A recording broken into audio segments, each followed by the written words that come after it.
Hey guys, I'm going to show you how to detail strip the HK USP. This is a HK USP 45, but it detail strips just like all the other calibers of USPs.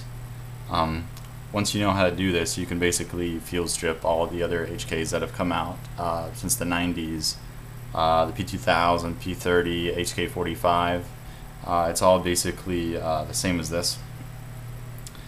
Well, all you'll need to do this is a pin punch. This is a 1.5 millimeter, but I would say you could do 1.5 to 2.5.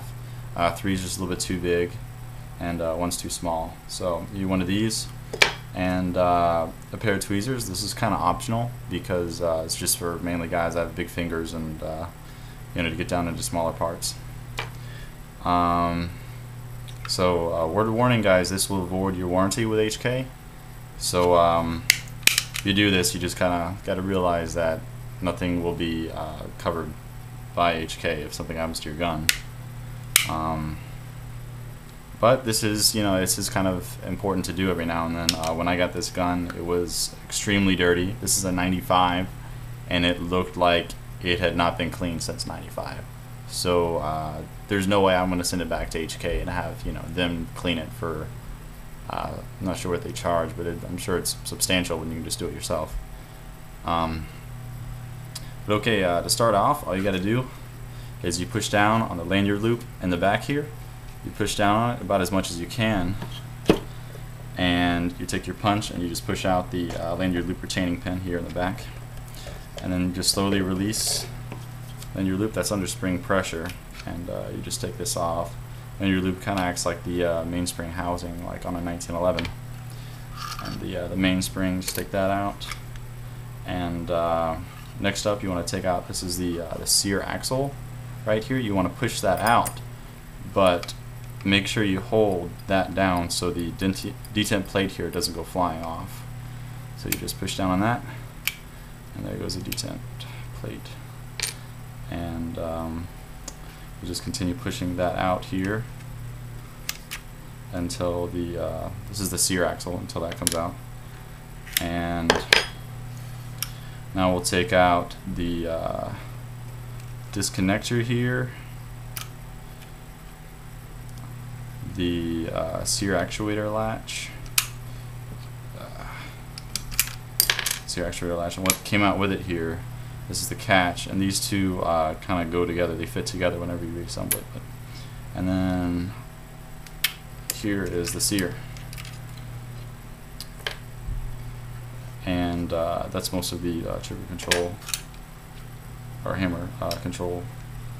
And pull out the safety here until it's all the way out.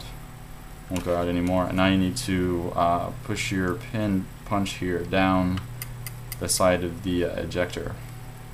You'll feel kind of springy. It will push down. You're pushing down on the there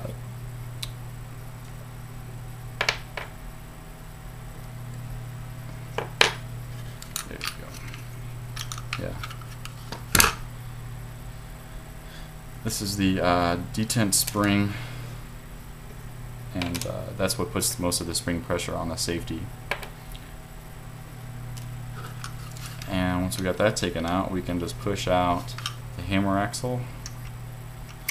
And to do that, you just basically push the punch inside of the left side here, and you're pushing out this, and just push in until you feel it kind of push out.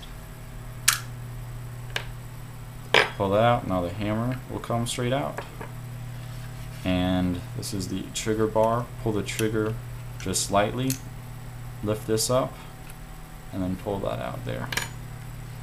And then we have what's inside the gun here is the trigger bar detent, a trigger bar detent spring, and the hammer strut. And this is about as far as we want to detail strip this. Really don't need to take out the trigger. Most of the parts you can see from in here. You can clean the spring, you can clean the sides using pipe cleaners or Q-tips. I don't need to take that out. It's just more trouble than it's worth. And don't take out the flat spring that's in here. Just leave that. Don't try and take that out. And just make sure you clean in there really good.